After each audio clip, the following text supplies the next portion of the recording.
What's going on, you guys? Mr. Bobcat here, bringing you some exciting news for Ravenwood Academy. I found an interview on the content creators channel Rusty Rupees from PAX West 2024, where he interviewed Sam Johnson, the lead writer for KingsIsle, and they shared some of their ideas for what they want for their Ravenwood Academy game. I think it's really exciting news. I'm going to be posting the original video in the link in the description. Check out the original post and show some love there, because this is not my interview. However, I think that it should be more seen.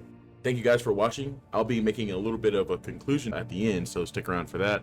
And as always, let me know what you guys think in the comments below. And thank you guys, and I'll see you next time. I am Sam Johnson. The community knows me as Blind Mew. I am the narrative director of the studio, and I've been at KingsIsle since 2010. I'm the writer guy. So since we talked last, has there been any big changes since then? Oh, just a few. Yeah. So since we talked last, we have kept doing what we do. We have kept putting out updates, and the games are still doing marvelously.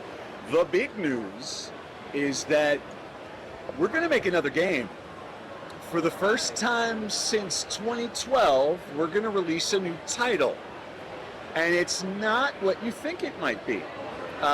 We had a Steam page go up for it a little while ago, so we kind of had an announcement. It wasn't full on, but the game is called Ravenwood Academy. I saw the outside. We have a short little tidbit that you can play here. I wouldn't call it a full demo, but It's about so basically, 5 minutes. it's about 5 minutes, and we'll let you do it after we're done here. So, Ravenwood Academy is different. Not an MMO. Okay. It is a single-player game, one-time purchase. It has a beginning, a middle, and an end, and it is a narrative, story-focused game. At its core, it has a little virtual novel going on. You are playing a specific character with a specific past, issues from your past will come up in flashbacks, and there are things in your past that you are trying to make peace with. You are going to Ravenwood. When they hired me in 2010, and I played Wizard for the first time, my first note was, "You say this is a wizard school. I'm not going to school." Right. And in the back of my mind, ever since, and like after 2017, when I took over writing for Wizard, Yes, sir. in the back of my head, there's always been, we've never been to school at Ravenwood. Right. And when they said, "Hey, we're thinking of making a single-player game, and what game should we make?" And I was just like, me. It's like he's in class. Right, in class. Yeah. Academic-based life sim, and that's what we're doing. So Ravenwood, it has three main elements. There is a life sim, where you manage your time based on who you know and where you go. You can unlock activities to do when you have free time. They will boost your stats. Stats like smarts or popularity or courage. And then, so, it's Friday night, dinner is over. I have one thing to do before I have to go to bed. Am I going to go to the party with my friends and raise my popularity? Or am I going to go to study hall and raise my smarts? I have a test next Friday, and how I do is going to depend on what my smarts are. Oh, what's your status? Yes, exactly. We drew a lot of big- inspiration from Persona. Oh, don't say that. Don't say that. Don't say that. Okay, well, hang on, Is we'll that a get good there. thing? Oh, absolutely. Okay. Oh, Okay. absolutely. So, Okay. one of the things that has been a passion of mine forever, thinking about like other stuff that I was working on before I ever came to KingsIsle, it's that Peter Parker dilemma. It's the, I am living my life, but can I balance my life with the stuff that needs to be done? So with this life sim, you get to choose. Do I raise my popularity so that popular person will talk to me, or am I going to do better on the test next week? Right. Or my smarts are pretty good, I'll let that one go. Right. And so that's component number one. Component number two, again, like a certain game, we will build relationships with fellow students. You spend time with them, you talk to them, Yeah. the player will speak. You will have dialogue. We won't VO it. Right. But you will have choices that you pick. Excellent. And which choice you pick, depending on who you're talking to, will moderate the rewards that you get out of that scene. Excellent. So the people you click with, you will build relationship much faster. Right. And this relationship, however many ranks it has, basically each one of those ranks is a scene, a sequence. Right. So this is a storyline where you will help them deal with their problems. And if Wizard was elementary, middle school, this is a high school narrative. Okay. This is coming of age. Okay. Your friends will be dealing with some stuff, and some of it might be a little heavy. Yeah. But we're still King's Isle. We're not going to go too far. Of course. But as we have in the past in Wizard and Pirate, sometimes we want to talk about real stuff. Absolutely. And I really want to take the approach that you see in like the Breakfast Club, not the language, Right. but Right. the notion that the things these kids are worried about, we're going to treat them as real things. Right. We're not going to tell them that doesn't matter, because Right. right there it does matter. Right, it does matter. Yeah. And so you will have stuff, baggage from your past that is a big deal, and you are going to work through it. Right. And in your inner monologue, you may end up deciding why you are making peace with it. So, so we got life sim, we got relationships, and the third thing is the mystery solving. So Okay. instead of a JRPG or a standard fantasy RPG with quest chains and killing 10 rats, Yep. something will happen. There'll be a big event. Something weird goes wrong, and you get blamed for it. And in a week, there's going to be a disciplinary hearing. So what do? You go talk to people. You have to go figure it out. You ask the right questions. Oh. You finally find the guy who saw and it. the stats that you have. Yeah, your stats will help you. Are you Yeah. popular enough to talk to that guy? And so He may defend you. yeah. Oh, he might defend you? Yeah. Or finally I talk to somebody and they're like, oh no, I saw the dude had a black cape. Bing, piece of evidence. Ace Attorney. Yep. There, Objection. we're looking at 2 or 3 different sources, Okay. and we're also trying to figure out what we want it to look and feel like. Right. Yeah, we're not going to just rip Ace yeah, Attorney's. of course. Yeah. One thing we're playing with is the idea of like a card game, where like a specific piece of dialogue or a piece of physical evidence I find is a card, and the stuff that I'm getting from my friends is cards too.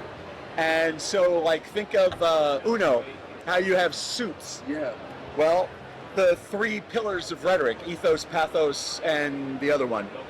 Yes, logos. So it's like, okay, Thank you. you can build yourself to argue on emotion, you can build yourself to argue on logic, or you could build yourself to argue on the other one.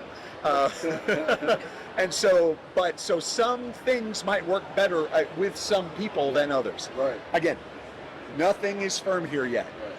If it's a card game, that'll be great because Wizard's a card game. Yeah. But it might end up with some other metaphor. Of course. But what we don't want is to write a courtroom scene with 1,000,000 lines of dialogue that takes an hour to play. Right. So really, we'll have the scene where they come in and begin, and then we'll go to some kind of resolution screen. Right. Where this is my inventory of evidence. I've got 6 pieces of evidence. They want 3 things. I put 3 things up there. We figured out. Oh, that's hot. And Yeah, that's so cool. so this is what we're going to do instead of combat, basically. Yeah. So we can use a watered down version of this, and you might be able to throw your stat in there. If I'm really persuasive, then I can use that to help, or I can change the value of these things. So we can use this same system to talk down a bully. We can use this same system to join a club, convince them that we're cool enough, or to get your professor to give you extra credit on the test because you were looking for clues instead of going to study hall. And so we want these systems to feed each other. Also, it sounds really in depth though. Like it sounds like a really in-depth system. Well, what I'm talking about now, I have no idea how much of it's going to make it to the finish line, but this is what we want to Right, do. it's what's- right, it's Yeah. what you're looking at. We don't just want to make a virtual novel, we want to make a game. Right. There will be a system under it. Right. And at the very least, the life sim will be there. Yeah. And the mysteries will be there. How the mechanics of it work, Right. there's We're still talking early development. Right, well, right, there's- of course, for sure. of course. there's 2 or 3 different models that they're banging on, and once they get in shape, we'll do A/B testing and we'll figure out the one we like the best. Right. That's down the road. And Right we'll now, release more trailers and talk with yeah. y'all. Once we have things to show for systems, we will show them. Okay. But right now, okay, so the opportunity arose about a year ago, Okay. and we started thinking about it, and we decided academic life sim. And then How exciting was that information? I am so thrilled for the release of Ravenwood Academy. I cannot wait to play it and see how much of what he said will be in the final product. One thing that really sparked my interest was the charisma and popularity aspect, because it reminds me a lot of Fallout and Skyrim. Bethesda had a unique way of luck and charisma in those games where if you had a higher amount of luck, you were able to communicate with an NPC that wouldn't have allowed you to speak to them if your stats weren't as high. So I think that's a cool element to a game like Wizard 101 style. I think that it's so cool that they're trying to explore outside the box when it comes to making their game a little bit different from the Wizard 101's gameplay, but also adding elements that make Wizard 101 players can enjoy it. So I'm really hopeful about this game. I actually personally reached out to the developer of this game, which is Sam Johnson, and I'll just let you guys know what I had to say to him. I said, "Hello, I'm Mr. Bobcat. I'm a content creator for Wizard 101, and I want to tell you how excited I am for Ravenwood Academy. I seen an interview where you explained in further detail what the game will be about. I am really optimistic. I'm reaching out to tell you that you are great, and I hope all your visions come to fruition. Thank you for your time, and if you see this, I am just a huge fan." So, a day went by, and he actually got back to me, which I was really happy to see. He said thank you, and he says that the community enthusiasm helps him get through rough patches. Thanks for the encouragement. Which, the devs worked really hard to make the game special for us players, and it's good to appreciate them when they say and show that they have passion for the game and the projects that they work on. And I just hope that Ravenwood Academy is just a solid game that everyone can enjoy. So thank you guys for watching, and I hope you guys enjoyed the video. Leave a like and comment, and I'll see you guys next time. Later.